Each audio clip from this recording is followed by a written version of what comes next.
I want you to picture a city, but not just any city. This is the wealthiest city in the history of the ancient world. Right. We're talking about Babylon. Babylon. Hanging gardens, massive brass gates, gold chariots running down the streets. It is the absolute peak. But if you zoom in, if you look past the palaces and at the people on those streets, The shopkeepers, the soldiers, the builders. you see the exact same anxiety you see in a coffee shop today. It's incredible. You see people who are working so hard, they're making decent money, and yet, at the end of every single month, their purse is flat. Empty. They're stressing about how to pay the grocer, how to pay the landlord. It's timeless. And that image is exactly where we are starting today. We're doing a deep dive into a book that claims to solve that specific, timeless anxiety. It's George S. Clason's The Richest Man in Babylon. A total classic. It is, but we need to set the scene here because this isn't a new book. It was published in 1926. Which is just incredible timing if you think about it. 1926 is right in the middle of the roaring 20s. Right. The stock market is flying, champagne is flowing. Everyone thinks the party will never end. And then just 3 years later, boom. The Great Depression. So you have this advice dropping right at the peak of the bubble, just before the world completely falls apart financially. Exactly. And the fact that this book is still in print, still a bestseller a century later, well, that suggests it contains something that survives the crash. Something that works when things are good. And, more importantly, when things are bad. That's our mission today. We aren't just reading a bedtime story about Babylon. We're trying to figure out why this specific set of parables, which are written in this, almost King James Bible style. Yeah, that's a good way to put it. Why is it still considered the baseline for personal finance? Why do billionaires still recommend a pamphlet from the 1920s about a civilization from 4,000 years ago? It's because the technology of money changes, but the behavior around money doesn't. We have crypto and haps. They had clay tablets and gold shekels. But greed, fear, impatience, the desire to impress your neighbor, that hasn't changed in 4 millennia. So let's get into the story. Clason introduces us to a character named Arcad. The titular richest man in Babylon. Right. But he didn't start that way. No, and that's the hook.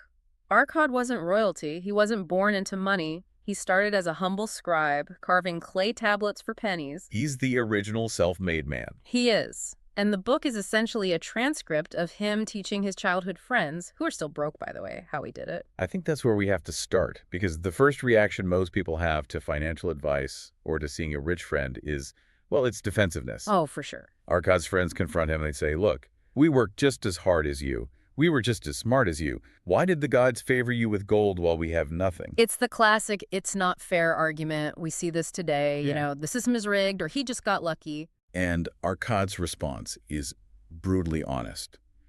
He tells them, essentially, you are broke because you have failed to learn the laws that govern the building of wealth. Or else you do not observe them. He's saying it's not luck, it's a mechanism. Right, it's an engineering problem. If you build a bridge wrong, it collapses. If you build your finances wrong, they collapse. So Arcad breaks this mechanism down into what he calls the 7 cures for a lean purse. Okay, let's get into the first cure, because on the surface, this is the one everyone thinks they know. If you've read any blog post about money in the last 20 years, you've heard this. Start thy purse to fattening. Also known as pay yourself first. The 10% rule. The specific instruction is, for every 10 coins thou placest within thy purse, take out for use but 9. Okay, so? But I have to play devil's advocate here. I read this, and my immediate thought is, that's great for Arcad, but for a lot of people listening, saving 10% feels impossible. Of course. If you are barely making rent, if you are living paycheck to paycheck, the idea of taking 10% off the top feels almost insulting. It's funny you say that because that is exactly what Arcad's students scream at him. One of them literally yells, how can I save 1/10 when I don't even have enough to cover my necessary expenses? So it's not a modern complaint. Not at all. Yeah. And Arcad just challenges the premise. He asks the room, yesterday, how many of you had a lean purse? And they all raise their hands. Right. He asks, do y'all earn the same? No, some earn much more than others. Some have large families, some have none. And yet, all of them are broke. That's a really strong point. He's showing that being broke isn't just about how much you make. Precisely. He's pointing at a psychological flaw. Whether you make 10 coins or 50 coins, you tend to spend everything you make. And this leads directly to the second cure, control thy expenditures. This is where we get into that famous concept, lifestyle creep. Or lifestyle inflation, yeah. Parkinson's law. Expenses always rise to meet income. Always. And Clason writes this beautiful line, that what each of us calls our necessary expenses will always grow to equal our incomes unless we protest to the contrary. Unless we protest to the contrary. That implies it's an active fight.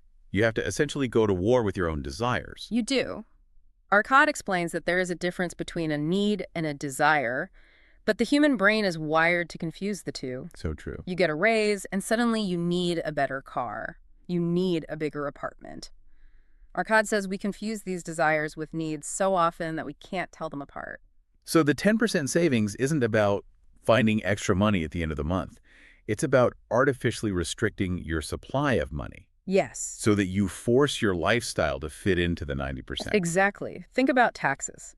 If the government raised taxes by 10% tomorrow, you would complain, you'd be angry, but you would pay it. You would adjust. You figure it out. You figure it out. Arcad is saying, treat yourself like the government. Tax yourself first. Now, there is a missing piece here that I think is critical. A lot of summaries of this book miss this, but later on, Arcad deals with people who are deep in debt. They can't just save 10% because creditors are knocking. Yes, the camel trader story.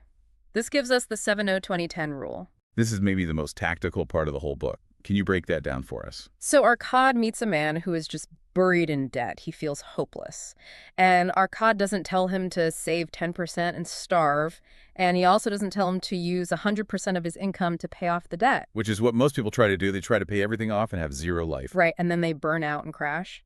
So Arcad proposes a specific ratio. You live on 70% of your income. You use 20% to aggressively pay down your debts. Okay. And he says to split it pro rata among your creditors so everyone gets something. But here is the kicker. You still keep the 10% for yourself. That feels so counterintuitive. Why keep the 10% if you owe money? Shouldn't that go to the debt? Psychologically, no. Arcad argues that if you don't keep that 10%, you aren't building the habit of wealth. You're just a servant to your creditors. You need to see that little pile of gold growing, even if it's small, to give you the motivation to keep going. It changes your identity from debtor to saver. That is a huge distinction. Okay, so we fattened the purse. We were living on 70% or 90%. Now we have a little pile of coins. But a pile of coins doesn't make you rich. No, that's just hoarding. Wealth is not the money in the purse, it's the stream. And this brings us to the third cure. Make thy gold multiply. The metaphor he uses here is, well, it's a bit strange. He talks about the children of your gold. It's a bit of a weird image, I'll give you that. Money having babies.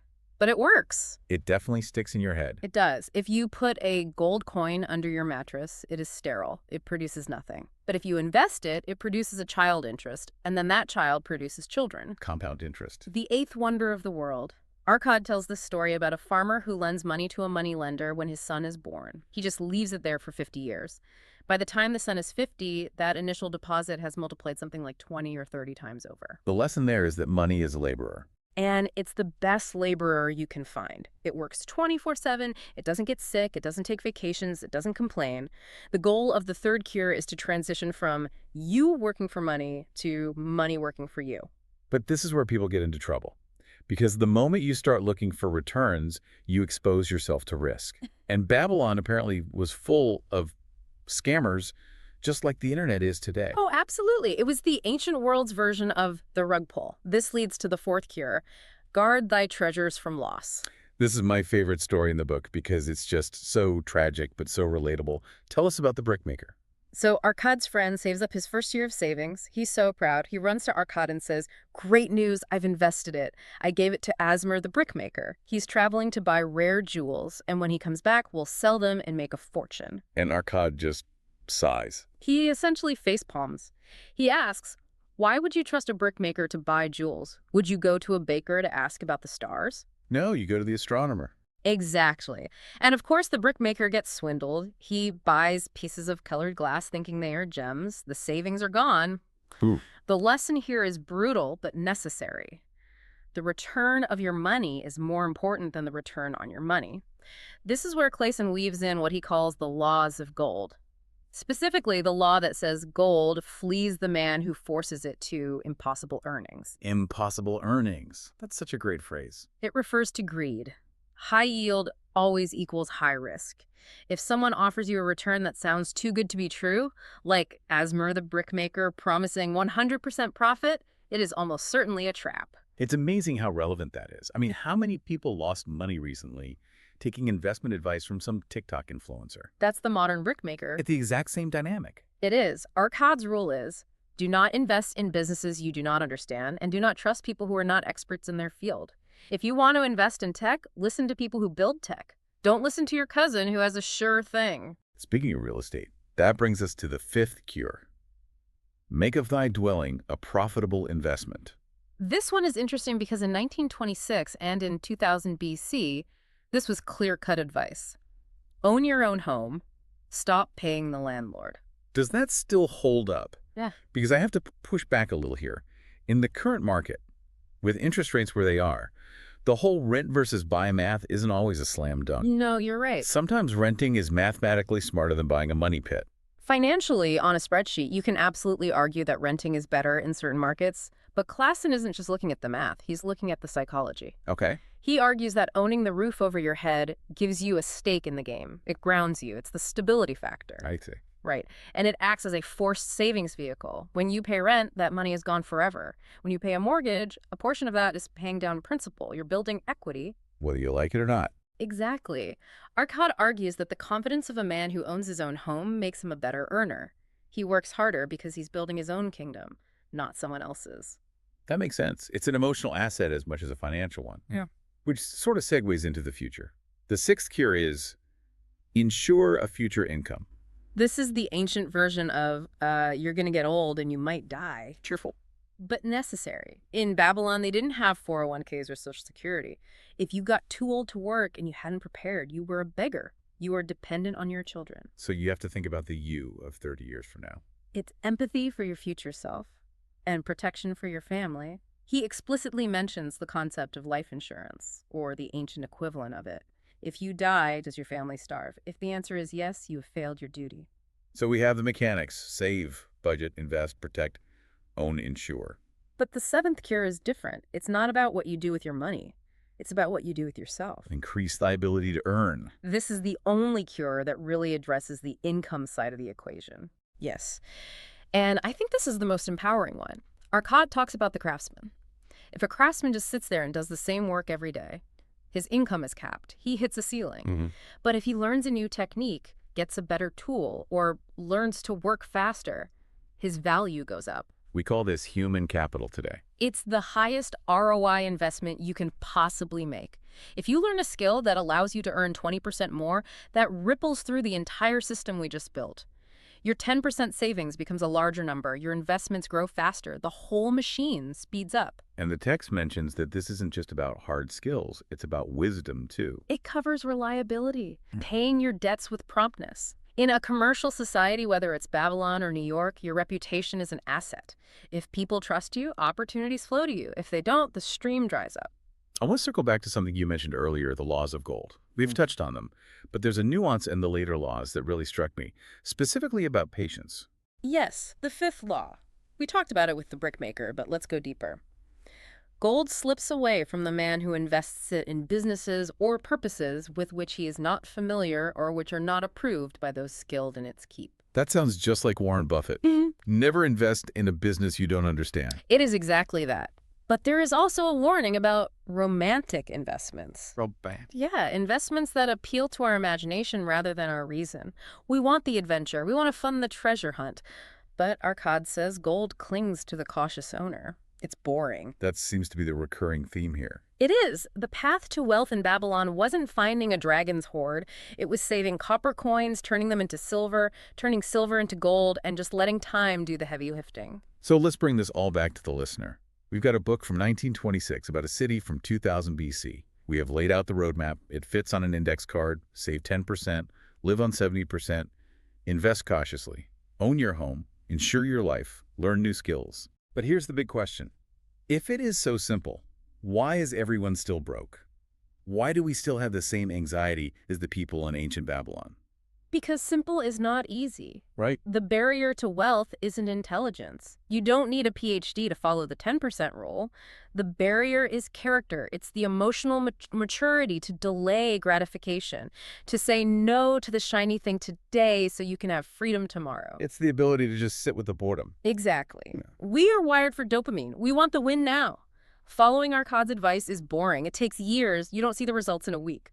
Arkad didn't become the richest man in Babylon because he was a genius or found a magic spell. He won because he was consistent for longer than anyone else. That is a powerful takeaway. It's not a math problem, it's a behavior problem. And that's why the book has survived for 100 years, because human behavior hasn't changed one bit. So if you're listening to this and you're feeling that anxiety we talked about at the start, maybe today's the day you just start with one coin. Just 1 out of 10? That's all it takes to start. Thanks for diving in with us. We'll see you on the next deep dive.